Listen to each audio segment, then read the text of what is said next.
मैं इस समय भुवनेश्वर में हूँ और भुवनेश्वर में प्रसिद्ध लिंगराज मंदिर के कुछ ही दूरी पर आनंद वासुदेव मंदिर भी है।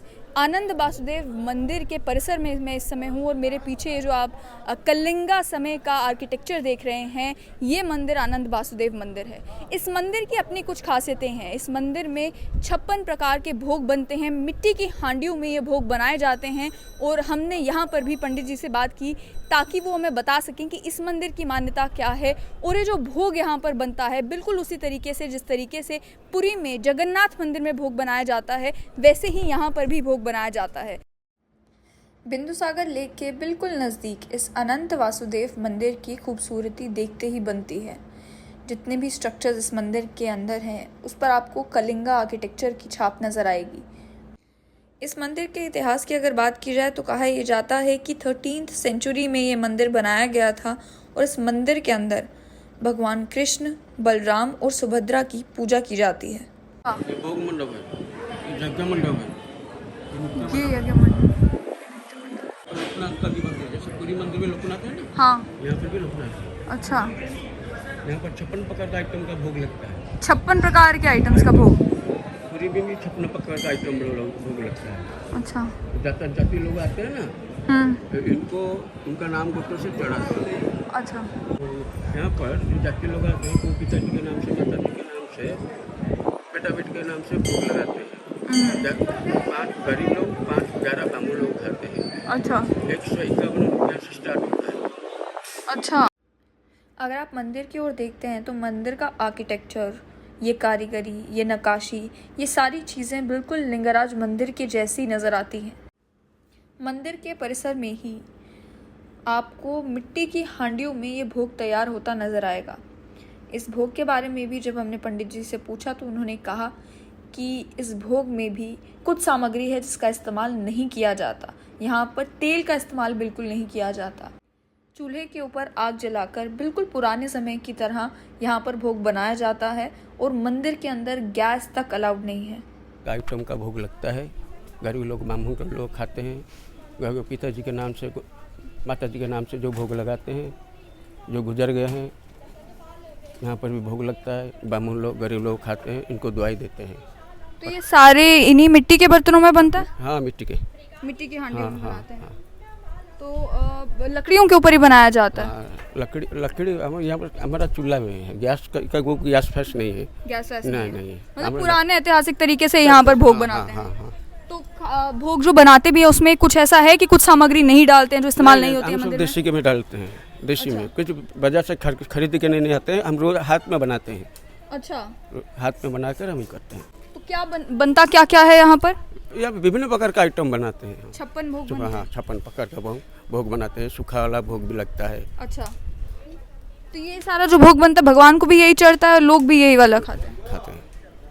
यही जो यहाँ पर जहाँ बनता है भगवान को हम भोग लगाते हैं, हम बाहर का आदमी भी खाते हैं। अच्छा। अनंत वासुदेव सुभद्रा, जैसे पूरी मंदिर में बलराम, जगन्नाथ, सुभद्रा, यहाँ पर अनंत वासुदेव सुभद्रा। अच्छा। सुदर्शन महाप्रभु भी अंदर है, लक्ष्मी माता भी अंदर है। अच्छा, कितना ऐतिहासिक मंदिर है?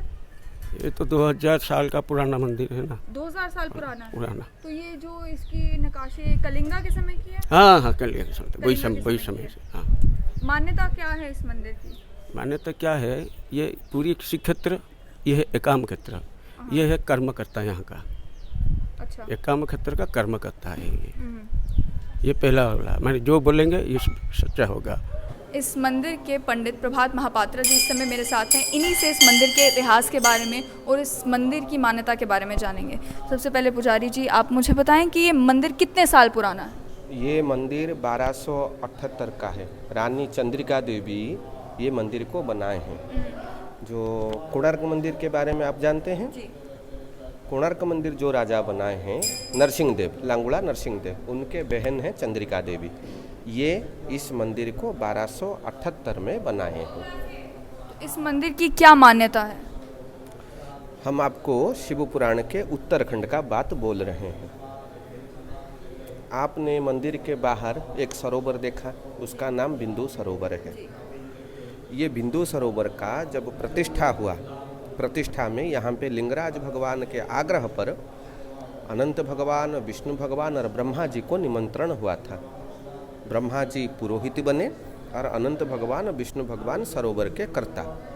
बिंदु सरोवर प्रतिष्ठा हो जाने पर जब भगवान वैकुंठ चलने लगे, उसी समय लिंगराज भगवान बोले कि प्रभु कृपया आप इस क्षेत्र के क्षेत्रपाल बन के, सुरक्षाकर्ता बन के बिंदु सरोवर के पूर्व तट पर निवास कीजिए और ये क्षेत्र को सुरक्षा कीजिए। जैसे काशी को शंकर भगवान का त्रिशूल सुरक्षा करता है, उसी प्रकार भगवान विष्णु का चक्र ये भुवनेश्वर एकाम्र क्षेत्र को सुरक्षा करता है। इसीलिए भुवनेश्वर का नाम है चक्र क्षेत्र। पुरी को बोलते हैं शंख क्षेत्र। भगवान विष्णु के 4 आयुध पर उड़ीसा में 4 क्षेत्र है। पुरी शंख क्षेत्र है और भुवनेश्वर है चक्र क्षेत्र। भगवान विष्णु अपने चक्र से एक क्षेत्र को सुरक्षा कर रहे हैं, इसीलिए इसका नाम चक्र क्षेत्र। और पहले आप बिंदु सरोवर में स्नान आचमन करके भगवान वासुदेव का दर्शन करके उसके बाद लिंगराज भगवान, उसके बाद जगन्नाथ जी का दर्शन होता है। ये दर्शन विधि। और इस अनंत वासुदेव मंदिर के बारे में जानना चाहूँगी। इस अनंत वासुदेव मंदिर की क्या मान्यता? अनंत वासुदेव मंदिर नाम क्यों है, समझे? तो नाम इसीलिए है कि पहले यहाँ पे अनंत भगवान और विष्णु भगवान का ही पूजन होता था।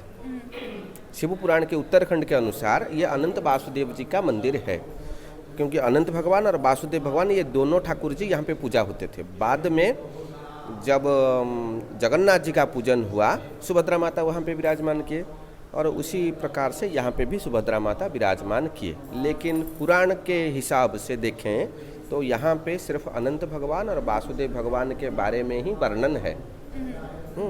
सुभद्रा माता का कोई वर्णन नहीं है।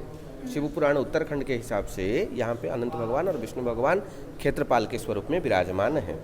यहाँ पर मैंने देखा कि बाहर मिट्टी की हांडियों में भोग बनाया जा रहा था। वो भोग क्या केवल इसी मंदिर में बनाया जाता है और उसकी भी क्या खास बात है? ये जो भोग यहाँ पे 3 जगह में बनता है उड़ीसा में। बाहर तो हमने जितना पूरा भारतवर्ष घूमा है, कहीं पे ऐसा देखा नहीं। यहाँ पे हमारे जगन्नाथ जी, अनंत वासुदेव मंदिर और लिंगराज मंदिर में ये मिट्टी के भांड में हर रोज भगवान को 56 किस्म का भोग, 56 भोग जिसे आप बोलते हैं, वो 56 किस्म के भोग भगवान को रसोई यहाँ पे बनता है, भगवान को निवेदन होता है। और ये जो सब भोग है इसको प्रसाद नहीं बोलते, महाप्रसाद बोलते हैं। क्यों ना, यहाँ पे जात पात नहीं है। अच्छा। आचांडाल ब्राह्मण एक पत्ते में बैठ के भोजन करेंगे। एक पत्ते में? हाँ, ब्राह्मण के हाथ से शूद्र, शूद्र के हाथ से लेके ब्राह्मण भोजन करेगा। ये है महाप्रसाद का महिमा। महाप्रसाद जो है भारतवर्ष में शास्त्रोक्त विधान से 3 जगह में है, बाकी सभी जगहों में प्रसाद।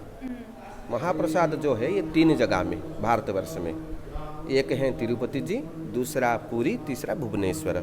स्वर्णाद्रौ च नीलाद्रौ च तथा च वेंकटाचले महाप्रसाद त्रिविद्या त्रिषु लोकेषु विद्यते। ये 3 जगह में महाप्रसाद। वेंकटाचल पर्वत पर तिरुपति भगवान, नीलाचल पर्वत पर जगन्नाथ भगवान, स्वर्णाचल पर्वत पर लिंगराज भगवान, वासुदेव भगवान। ये महाप्रसाद। हाँ। उसके अलावा जैसे अभी लिंगराज मंदिर की बात की तो रथ यात्रा वहाँ पर शुरू होने वाली है, तो इस अनंत वासुदेव मंदिर का भी क्या उसमें कोई ना कोई? वो लिंगराज भगवान इस क्षेत्र के क्षेत्रपति हैं। उनका जितना भी उत्सव होता है, जितना भी उत्सव, सभी उत्सवों में भगवान वासुदेव जाते हैं। रथ हो, चंदन हो, दोल हो, रास पूर्णिमा हो, शिवरात्रि हो, हाँ, जितने उत्सव होते हैं साल भर में, जो 14 बार उत्सव होता है, उस उत्सव में भगवान वासुदेव का स्थान रहता है। हाँ, अभी दोल पूर्णिमा गया, हाँ, उसमें भी भगवान वासुदेव थे। अभी रथ आएगा, उसमें भी जाएंगे। हाँ, चंदन यात्रा होगा, उसमें भी जाएंगे। जो श्रद्धालु यहाँ अनंत वासुदेव मंदिर में आते हैं उनके लिए जानना चाहूँगी कि किस तरीके से मंदिर में उन्हें दर्शन करने चाहिए। सबसे पहले कहाँ जाना चाहिए, फिर पहले भोग लगता है, फिर प्रसाद ग्रहण करना है, किस तरीके से विधि है?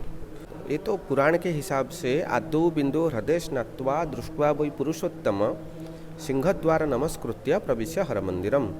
पहले बिंदु सरोवर में स्नान आचमन, फिर भगवान वासुदेव का दर्शन, उसके बाद यहाँ पे तीर्थेश्वर महादेव हैं उनका दर्शन, फिर भवानी शंकर का दर्शन करके फिर लिंगराज जी का दर्शन करने से ये भुवनेश्वर एकाम्र क्षेत्र का जो दर्शन है, माने लिंगराज भगवान का जो दर्शन है वो पूरा होता है।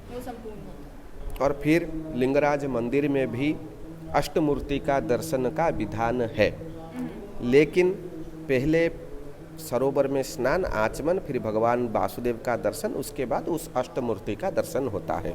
यहाँ पर जानना चाहूँगी कि यहाँ पर कौन कौन सी मूर्तियाँ स्थापित हैं और ये मूर्तियाँ क्या स्थापित हैं यहाँ पे स्वयं ही प्रकट?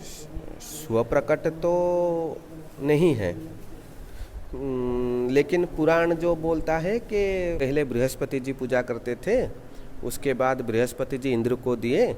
जब सरोवर का प्रतिष्ठा हुआ तो भगवान वासुदेव जो विष्णु भगवान इंद्र को बोले कि तुम जो स्वर्ग में विग्रह पूजा कर रहे हो वही विग्रह यहाँ पे स्थापना करो। ऐसा कितना बार मंदिर बना है, कितना बार मंदिर खंडित हुआ है, कितने बार ठाकुर जी विराजमान हुए, कितना बार फिर जैसे आपका नवकलेवर होता है जगन्नाथ जी में, ऐसा भी यहाँ पे भी होता है। और यही सब व्यवस्था। और क्या, पहले यहाँ पे 6ठी सदी का मंदिर था, 1400 साल पहले का। वो मंदिर खंडित हो जाने से फिर 9वीं सदी में एक मंदिर बना। वो 9वीं सदी का मंदिर खंडित हो जाने पर अभी का ये जो मंदिर है ठाकुर जी जहाँ पे पूजा हो रहे हैं, ये 1278 में बनाया गया। ऐसे 3 बार मंदिर परिवर्तन हुआ है। अच्छा।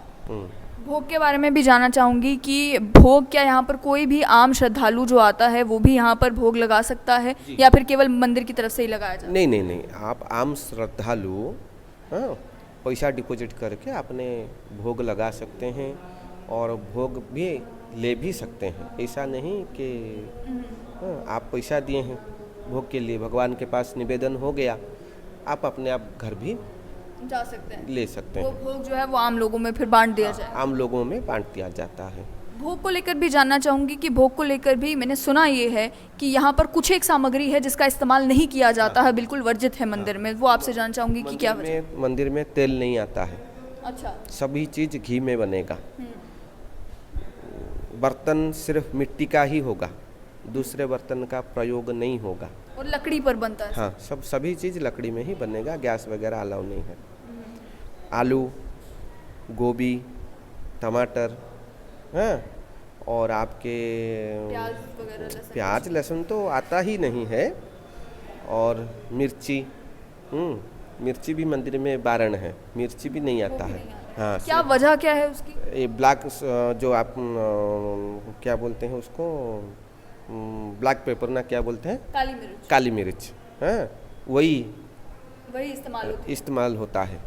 और मंदिर में आपका जो साग है, सभी प्रकार के साग भी नहीं आते। जैसे आपका बोल रहे हैं क्या उसे, पालक, वो नहीं आते हैं मंदिर में। क्या वजह है ये सब सामग्री ना होने की?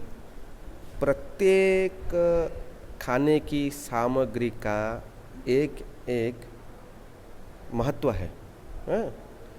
जो कटु है, जो कटु चीज़ है, तिक्त है, वो मंदिर में नहीं आएगा। आलू, उसमें कुछ खराबी है। चीनी नहीं आते हैं।